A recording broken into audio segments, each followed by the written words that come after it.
Well, hello everyone. My name is Passek, FlyFish Fanatic, and welcome to my tying bench. Today we'll be doing a simple, awesome little river pattern. Great little pattern to be using a Czech nymph style, like fishing it like you would a Polish nymph or Czech nymphing. This awesome little pattern. And it uses some pretty cool materials. That I've been using for a little while, not a long time. I've been tying this pattern for many years, but this is just a twist on it with that I've been tying for probably about a year with different materials that's come out. And I absolutely love this stuff. So I'll stop yapping and let's get going.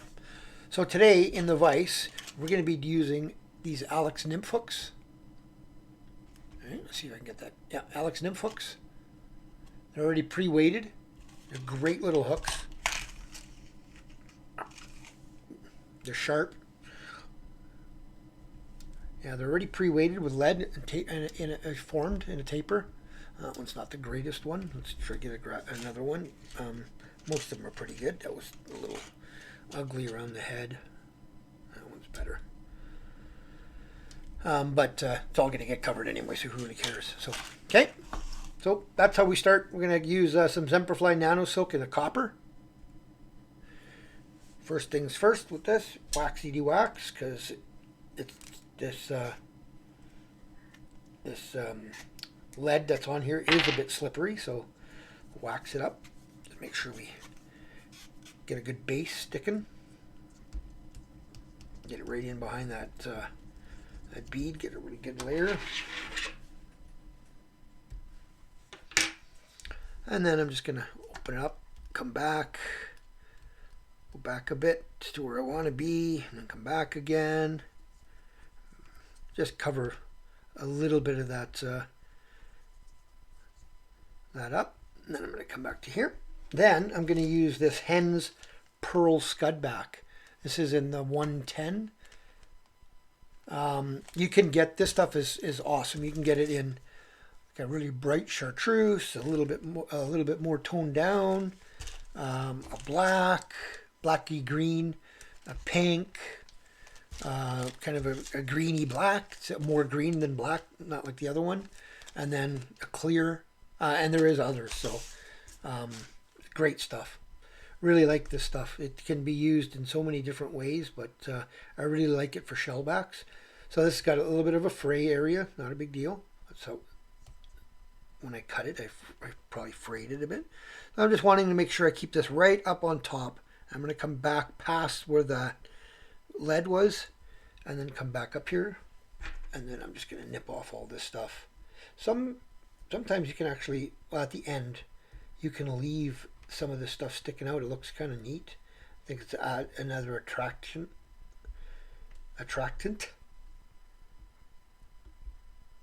Just keep that. Okay. As I said, fairly simple. Now I'm going to take a little bit of, this is a flat oval tinsel, whatever brand you like. This is a small, a gold oval, sorry, not flat oval. Can't do that. And I should have probably tied this in first, but it doesn't really matter. Then I'm going to come back and I'm going to wax my thread really well. Okay, and now I'm going to dump.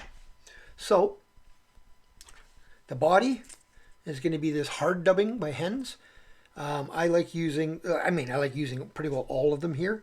It depends on what you're going for, but I'm going to be using this one here, this number 11, kind of this olivey green one. That's what I'll be using for this one.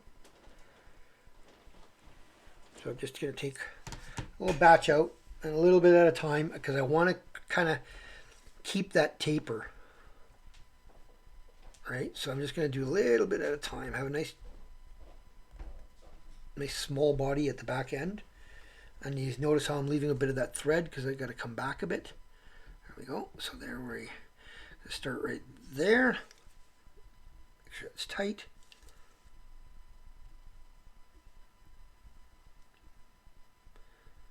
Take your time with these. It's not that they have to be pretty, but they should be tied well because they do bounce on the rocks and stuff, right? So you do want to tie them well. Bring that up. And that means if you have to dub it 3, 4, 5 times, that's fine. Really like this hard dub from Hens. It's really cool. It's got that nice underbody for a filler, but then it's got those little spikies. It's a blend of squirrel, rabbit, a few other things I can't remember, but like hamster, something like that. But yeah, it's a blend of 3 or 4 different fibers, and it's really nice stuff.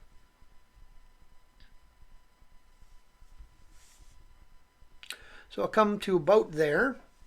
Then I'm going to switch over and I'm going to go to the Hens Gleamy, and I'm going to go with this red. I could go with the orange, I could go with the yellow, I could go with the chartreuse, anything I really want. It's a hot spot I want to create, that's all. So, but in this case, I'm going to go with a red one. So this red number 6. And again, same thing, just take a little bit at a time. Actually, I'm going to give that a quick wax just to make sure that sticks better. There we go. This Hens Gleamy is really nice stuff too. Semperfli makes the new seal fur substitute, Semperseal. Excellent stuff, really nice. Only thing is it's a little long for what I'm doing here, and I didn't want to cut it, so that's why I'm using the Gleamy. There, so there's my little hot spot. Now I'm going to take this is why I should have tied in the Tinsel first, because it's my last thing, right? But take that as a ShellBack, just bring it up and over. A couple of loose-ish wraps just so you can still manipulate this, pull it, put it up, make sure it's right up on the top, right? Tighten up, lift that back, a couple of 3 turns in front. And then, like I said, you could cut it like that and leave a little bit of a stick up, but I like them nice and flush myself. Then I'm just gonna take my oval tinsel and just wrap it. And as I wrap it, I want to make sure I keep that ShellBack up on top. Now I made a mistake. I should have tied a half hitch, because now I've got to be extra careful that I don't bump it and undo it, but that's okay. I usually always do a half hitch at this point before I start wrapping. Bring that right up in there, right in behind. Lock it in,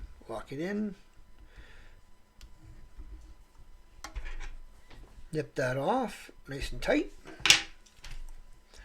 A little bit, because there's so much dubbing and stuff, a little bit of Sally's right on your thread to get it in there. And just do your, I let go. That was silly.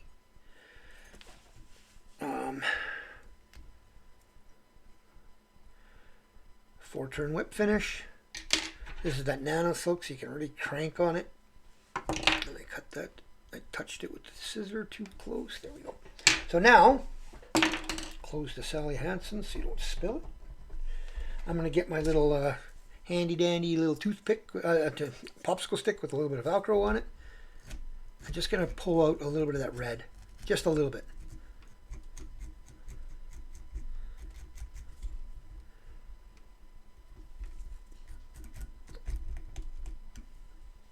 Just a little bit, that's it. And if there's any really long ones, just pull them out. And that's it. That is the finished little fly. These Alex, it's hard to, when I turn it, it's hard to focus, but these little Alex Nymph hooks are awesome. I love them. Absolutely love these little hooks. These are, they're so heavy. You don't have to weight them. They're all done. And you can get them in multiple sizes. I can't remember what size. This is 3.8 mil. But yeah, they're great little, and they're heavy. Like they're really, really heavy. So that's why I say make sure you build it good. Make sure you've got that counter rib in it. Make sure. Now, you don't have to use an olive tinsel. You can use a mono. You can use a silver wire, gold wire, whatever you like. I just like the look of the gold sticking through. Like I said, it's not the prettiest looking little nymph, but they work amazingly. Like I said, I do them in several different styles, so I'll take that one out. There's another one with a little bit of orange instead of the red, right? There's one with just all green. Oh no, this is green with a little bit of a copper at the front. And then this one here is just all green with just using the thread as a hot spot in the front. So and nothing else, no ShellBack, no nothing, just a straight out. So I like these little Alex Nymph hooks, and like I said, they're not only do they have the underbody lead, but they've got the bead as well, 3.8 mil in this case, right? So heavy. Alrighty, well, I hope you guys enjoyed that one. Great, like I said, great little fly. Just twist it up, make it use different colors of the ShellBack, whether it's whether it's this fly or a different one. Use different colors of the ShellBack. Use a different type of ShellBack if you want. Don't use ShellBack. Have a variety in your box. And like I said, just make it scruffy. You want it scruffy. When this is wet, it'll just kind of smoothen out anyway, right? So, and like I said, these really long ones you can pull out, but they'll lay back once it's wet. So, alrighty. Well, I hope you guys enjoyed that. If you did, thumbs up. If you subscribed, thank you. If you have not, please consider doing so. And we will talk to you on the next tying video. Tie lines.